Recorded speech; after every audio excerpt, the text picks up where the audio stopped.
si è lavorato per la legge speciale, da lì è nata l'idea di poi fare una legge speciale per Venezia, che adesso da più di 10 anni non è più finanziata e noi insistiamo col governo perché deve rimetterci a finanziare la legge. E noi ufficialmente venerdì scorso abbiamo fatto partire, io ho firmato la lettera per la richiesta del comitatone e in quella sede mi attendo che il governo con le istituzioni, l'ho mandato ovviamente perché fa parte anche il Presidente della Regione di pieno diritto, invierò nei prossimi giorni ai sindaci di Chioggia e di Cavallino la copia di questa richiesta che noi abbiamo fatto come Venezia, perché sia rifinanziata la legge speciale, che serve per le manutenzioni ordinarie.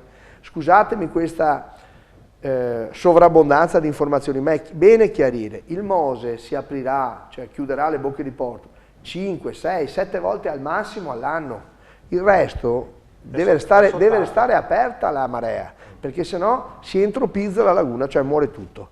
Allora cosa succede? Che è evidente che dobbiamo continuare con le manutenzioni della città. La città ha dei costi extra, cioè speciali, parlo del centro storico ovviamente, delle isole, parlo della parte speciale, quella che viene riconosciuta proprio come sito speciale. Questa città ha dei costi speciali.